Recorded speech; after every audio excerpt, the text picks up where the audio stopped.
नमस्कार, मी विजय चव्हाण. तुम्ही पाहतात आवाज लोकशाहीचा.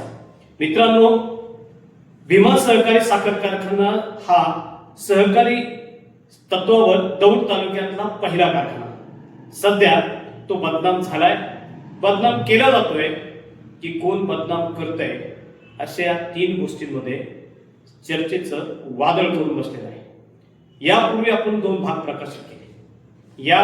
यापूर्वीच्या दोन भागांमध्ये गळीत हंगाम 2017-18 मध्ये सरकारने दिलेली जी रक्कम होती 30,90,00,000, तिचा कारखान्यात उपयोग कसा करण्यात आला या स्वरूपाची माहिती येवत येथील ऍक्सिस बँकेमधून जे पैसे लोकांकडे गेले त्याची आम्हाला मिळाली होती. आम्ही तुम्हाला ऍक्सिस बँकेचं पत्र सुद्धा दाखवलं.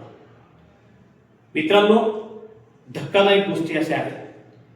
हे संचालक बोर्ड असेल किंवा साखर आयुक्त असतील, यांना आम्ही नम्रपणाने आवाहन करतो. आम्ही जी माहिती तुमच्या पुढे प्रकाशित करत आहोत, आमच्या वाचक वर्गाला देत आहोत, आमच्या प्रेक्षकांपुढे देत आहोत, या सर्वांसाठी यामध्ये जर काय चुकीची माहिती असेल तर संचालक बोर्डाने सही शिक्क्याच्या पत्रासह आम्हाला द्यावी.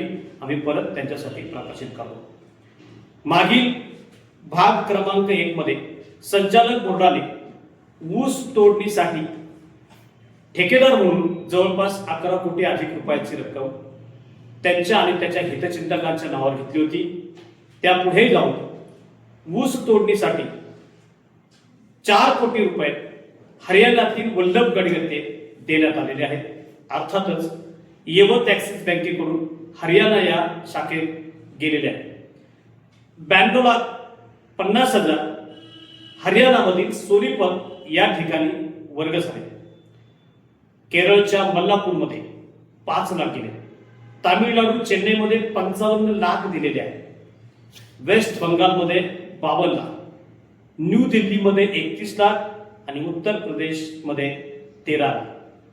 ही आकडेवारी सांगण्याचं कारण, ऊस तोडणीसाठी दिल्लीमध्ये मजूर मिळतात, हरियाणामध्ये मिळतात, केरळमध्ये मिळतात, पश्चिम बंगालमध्ये मिळतात आणि उत्तर प्रदेश सुद्धा मिळतात.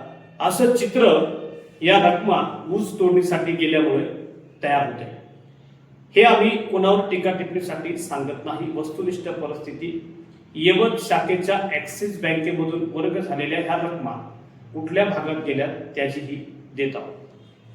सांगण्याचं कारण असं आहे, शेतकऱ्यांचा आत्मा असलेला हा भीमा सहकारी साखर कारखाना सध्या टीका टिप्पणीचा विषय झालाय आणि तो नक्की आता कुठल्या स्तरावर आहे हा प्रश्न नागरिकांना पडलेला आहे.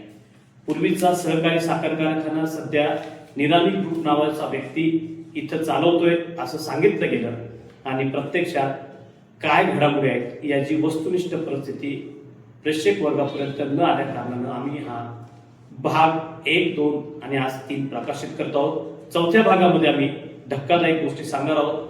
मित्रांनो, या गोष्टीमध्ये कुठल्या संचालक बोर्डाचं मन दुखावलं असेल, त्यांना चुकीचं वाटत असेल तर त्यांनी लेखी स्वरूपाने पत्रव्यवहार करून आम्हाला सही शिक्क्याची प्रत द्यावी.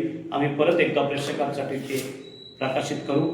मी विजय चव्हाण. तुम्ही पाहत राहा लोकशाहीचा. संपर्कासाठी 9423215227.